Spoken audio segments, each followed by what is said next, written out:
Perkenalkan, saya Ahmad Fauzan, salah satu dosen di program studi pendidikan sosiologi Fakultas Pendidikan Universitas Nahdlatul Ulama Nusa Tenggara Barat dengan tugas tambahan sebagai wakil rektor 1 di bidang akademik, penelitian dan pengabdian. Nah, di kesempatan kali ini saya mengampu mata kuliah Sistem Sosial Budaya Indonesia dengan menggunakan pendekatan DEI, yaitu Delivery, Instruction, dan Assessment. Nah, yang terdiri dari penyampaian deskripsi mata kuliah, kemudian capaian pembelajaran mata kuliah. Setelah itu baru sistematika perkuliahan dan metode pelaksanaan perkuliahan. Nah, di dalam pelaksanaan proses mata kuliah yang berlangsung sekitar 16 kali pertemuan yang dapat pada rencana pembelajaran semester atau RPS yang sudah disusun sebelum perkuliahan dimulai atau perkuliahan berlangsung. Nah, berikut ini ditampilkan video pelaksanaan perkuliahan pada mata kuliah Sistem Sosial Masyarakat Indonesia. Warahmatullahi wabarakatuh.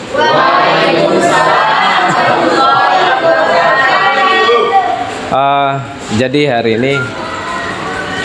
ini pertama kali kita bertatap muka, dan ini wajah-wajah yang sangat luar biasa dan memiliki pandangan yang sangat luas dan memiliki optimis tentang bagaimana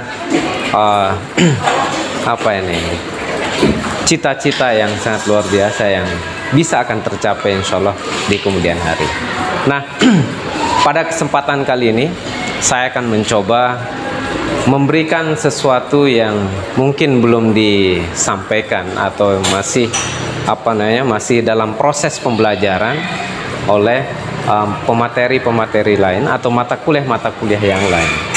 Tetapi di sini saya akan mencoba untuk memberikan tentang bagaimana sebenarnya sistem sosial dan budaya yang ada di masyarakat Indonesia.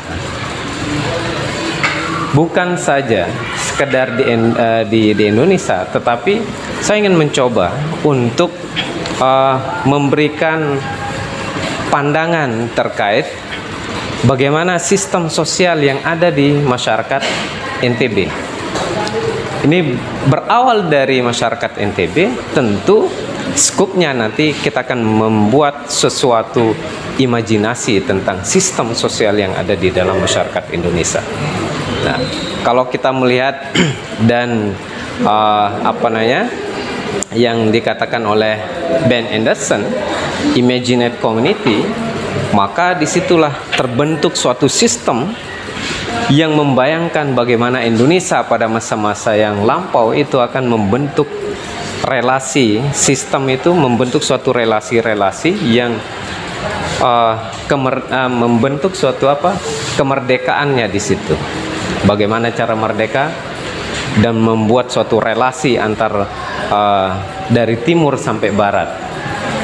Itulah kekuatan bagaimana sistem yang sudah dibentuk baik secara sosial ataupun budayanya.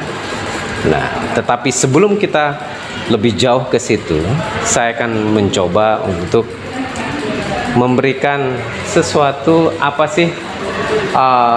capaian pembelajaran di dalam sistem sosial dan budaya Indonesia di sini.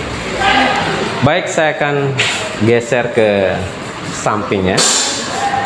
Inilah capaian pembelajaran sistem sosial budaya Indonesia. Kalau kita melihat poin pertama di sini adalah bagaimana mahasiswa tentunya di sini. Ini saya sebut saja atau saya panggil teman-teman ya. Jadi mahasiswa itu paling tidak menunjukkan sikapnya. Nah, sikap bertanggung jawab atas pekerjaan bidang keahliannya sebagai pendidik, ini kan calon-calon pendidik yang tentu di situ selain sebagai calon pendidik, sebagai pemerhati perilaku sosial budaya yang ada di dalam masyarakat NTB di kemudian hari. Nah, kemudian yang kedua adalah mampu memformulasikan di sini permasalahan di masyarakat berdasarkan konsep yang konsep yang terkait dengan bidang sosial dan budaya. Nah, tentu di sini banyak banyak konsep-konsep yang bisa kita pakai untuk sebagai solusi di dalam menengahi konflik-konflik yang ada di dalam masyarakat.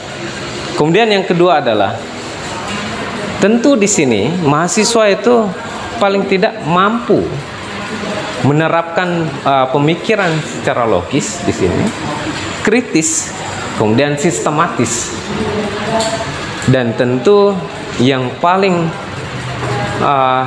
yang paling dahsyatnya adalah memiliki inovatif di dalam konteks pengembangannya di situ.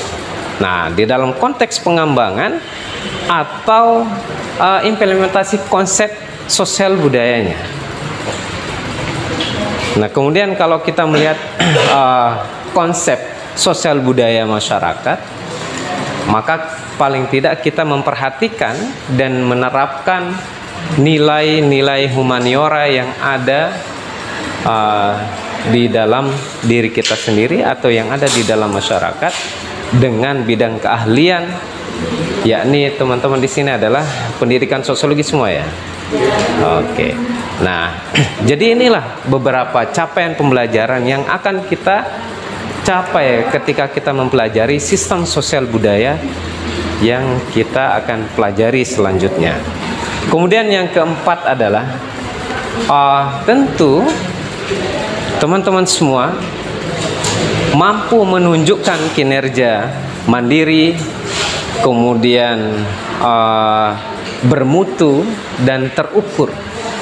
Nah, tentu bermutu dan terukur ini ada konsepsi-konsepsi atau asumsi-asumsi untuk mengukurnya di situ.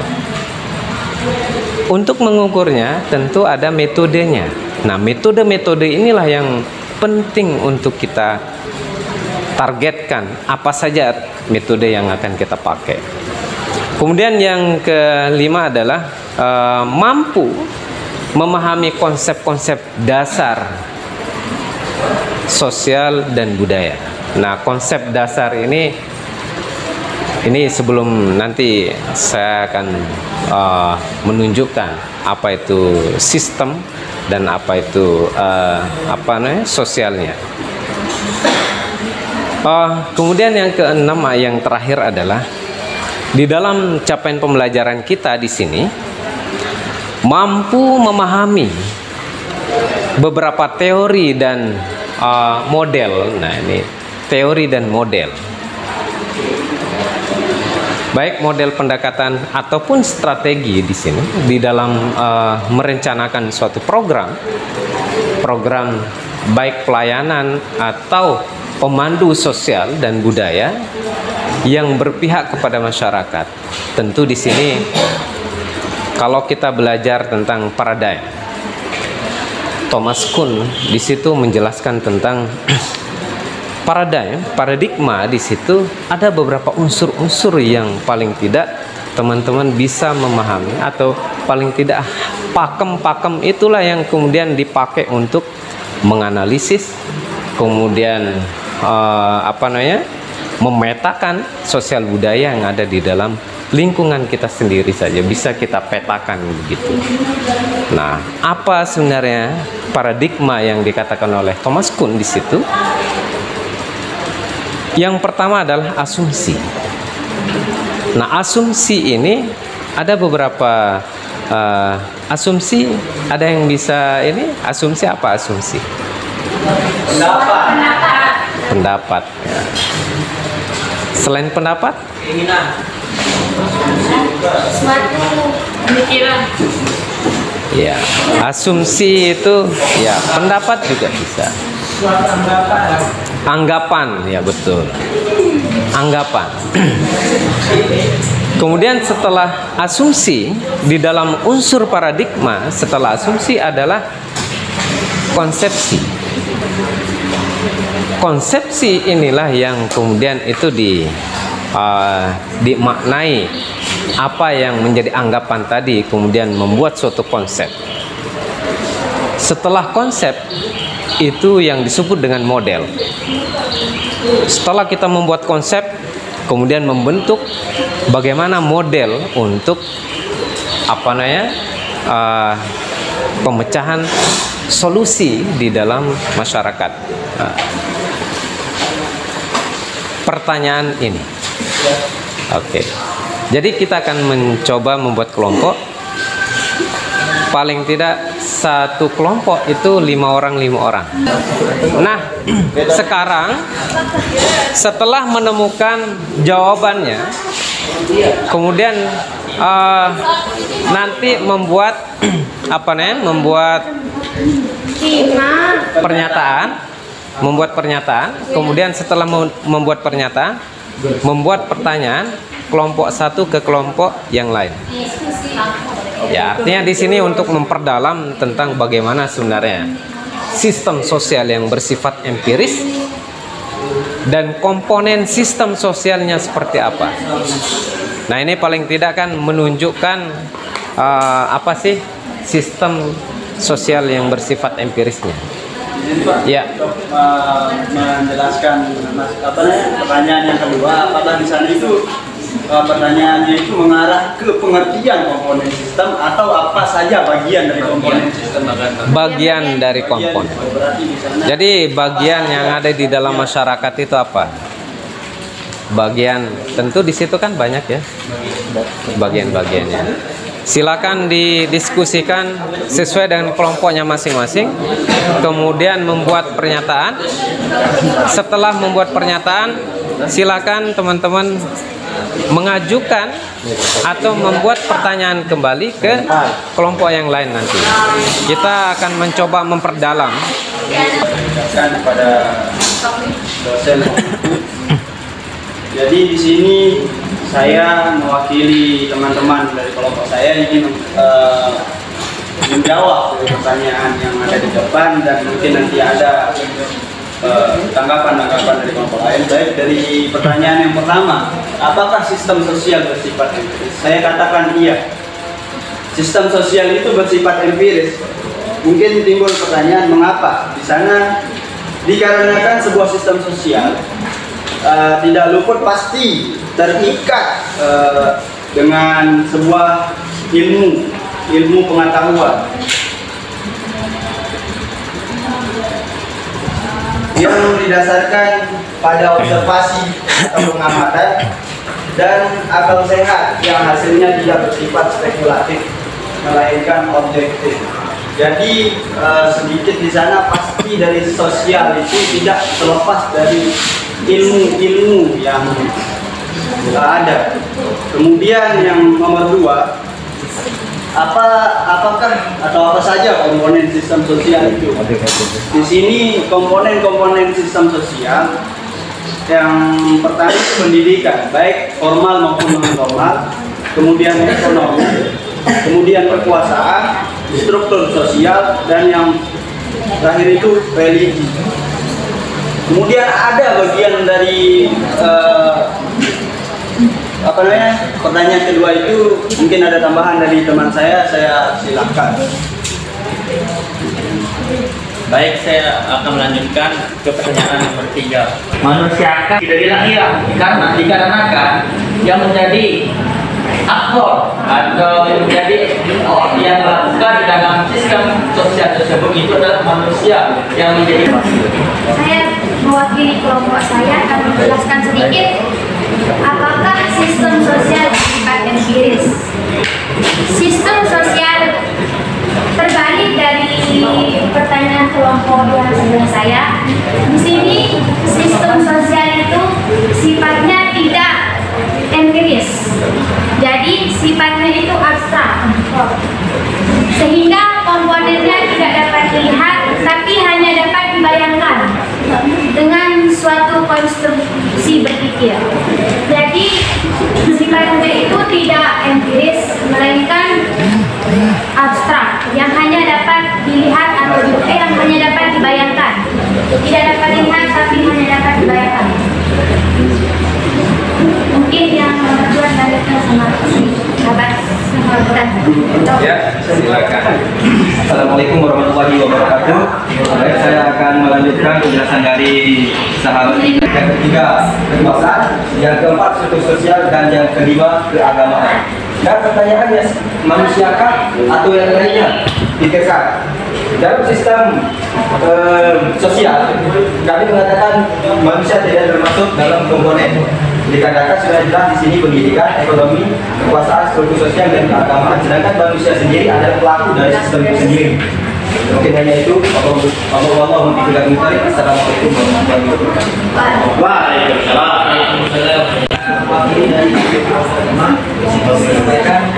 Apakah sistem sosial itu bersifat empiris?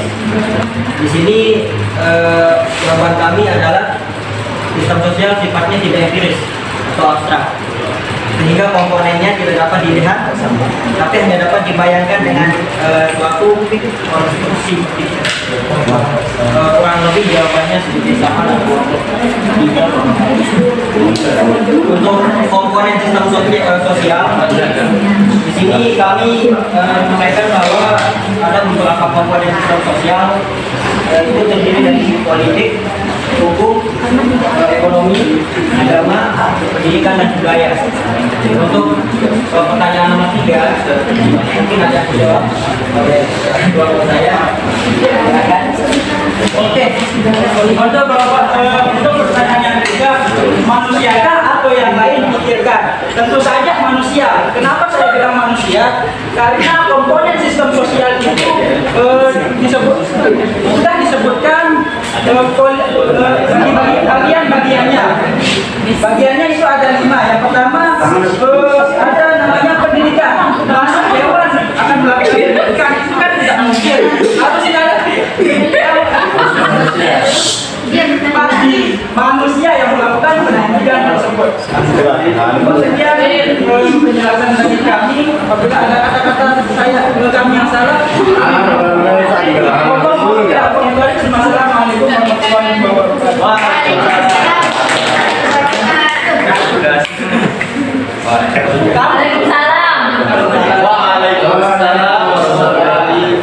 Jadi apakah sistem sosial bersifat empiris? Nah, jawaban kami, saya mewakili dari teman-teman, kami menjawab iya, bahwasanya kenapa sistem sosial dikatakan bersifat empiris? Karena sistem sosial itu harus ditinjau dan langsung ada harus langsung ada penelitiannya gitu. Jadi harus empiris agar kita mengetahui secara langsung dan menentukan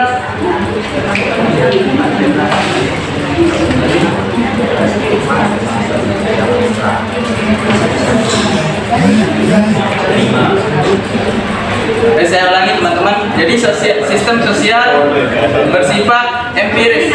Kenapa sistem sosial dikatakan bersifat empiris?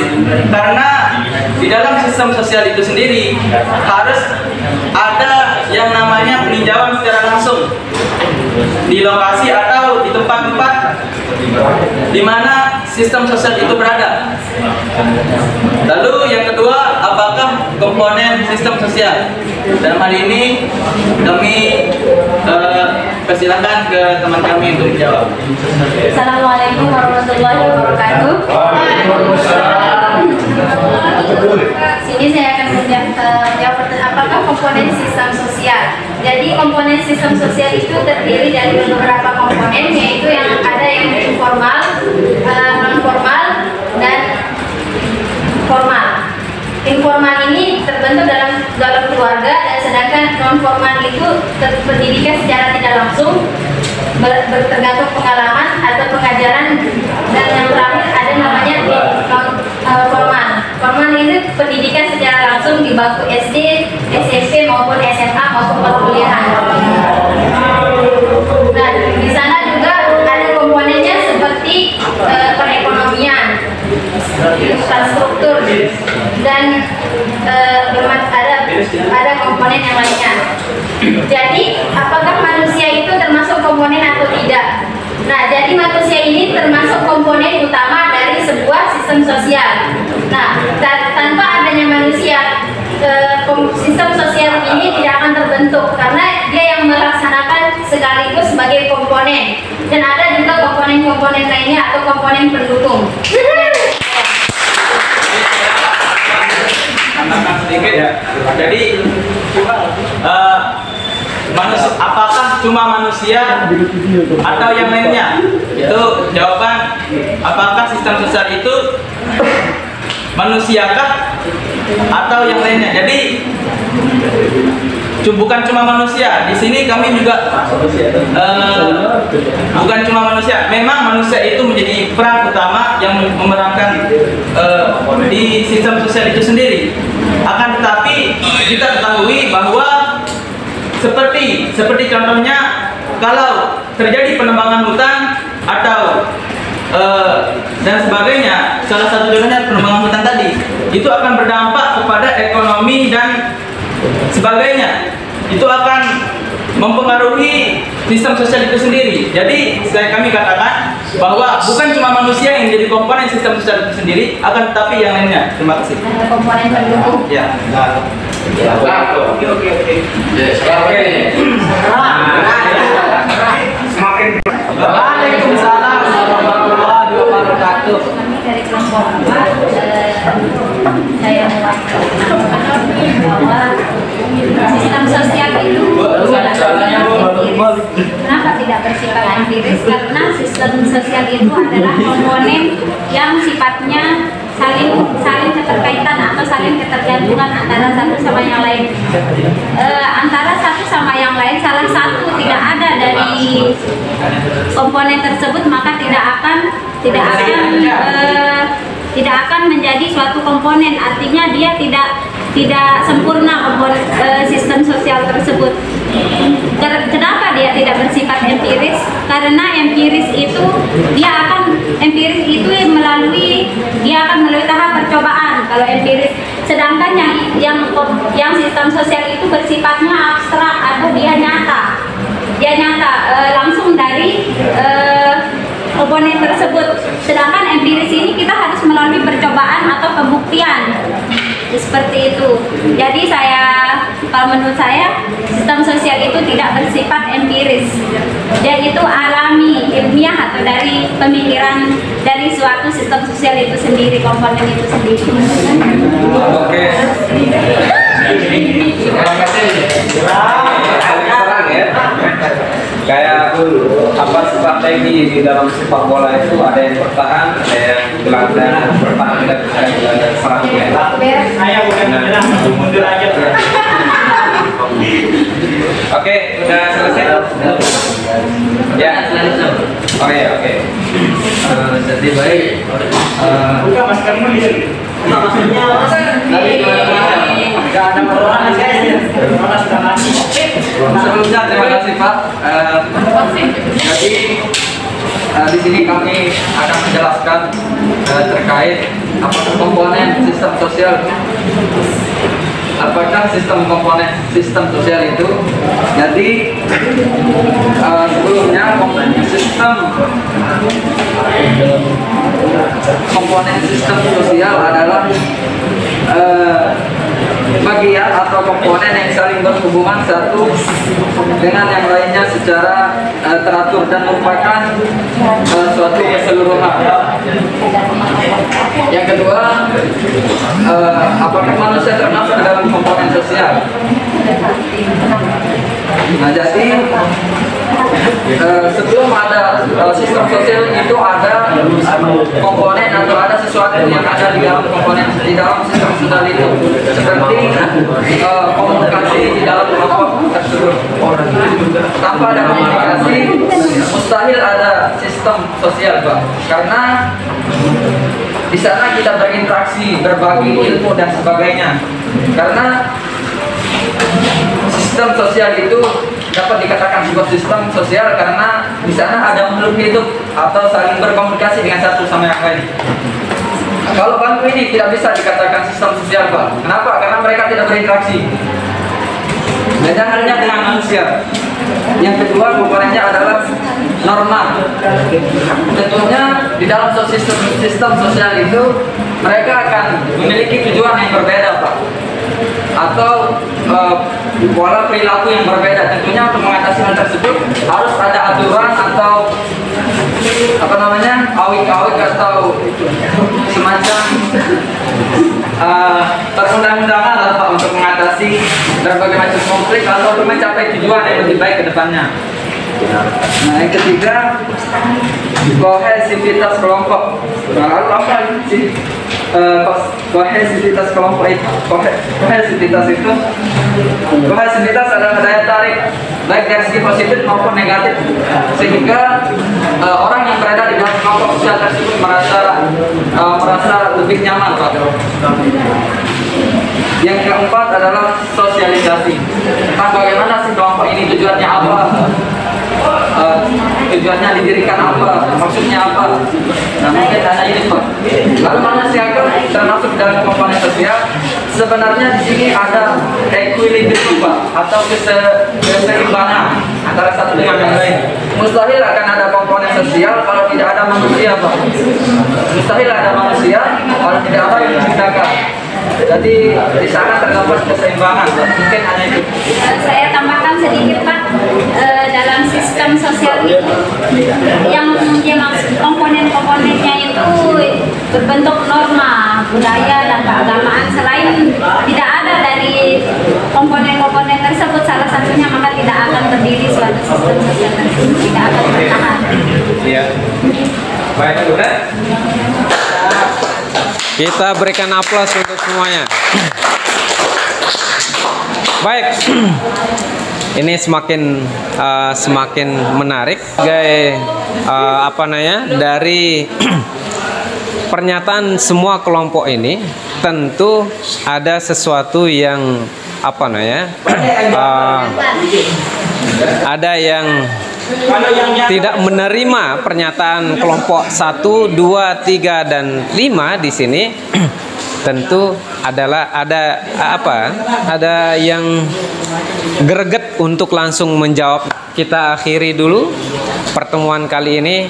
Semoga apa yang kita coba lakukan ini, langkah-langkah awal ini, bagian dari suatu langkah untuk bisa memproyeksikan atau membuat suatu strategi terkait problem solving atau solusi yang disebut dengan patologi sosial yang ada di dalam masyarakat kita. Nah, tentu setelah kita memahami bentuk dari suatu sistem sosial dengan komponen-komponennya, maka disitulah inti untuk kita bisa mengeluarkan suatu strategi, membentuk suatu evaluasi-evaluasi yang ada di dalam masyarakat kita sendiri. Sampai di sini dulu, insya Allah minggu depan kita lanjutkan kembali. Wallahu muwaffiq ila aqwamit thoriq. Wassalamualaikum warahmatullahi wabarakatuh.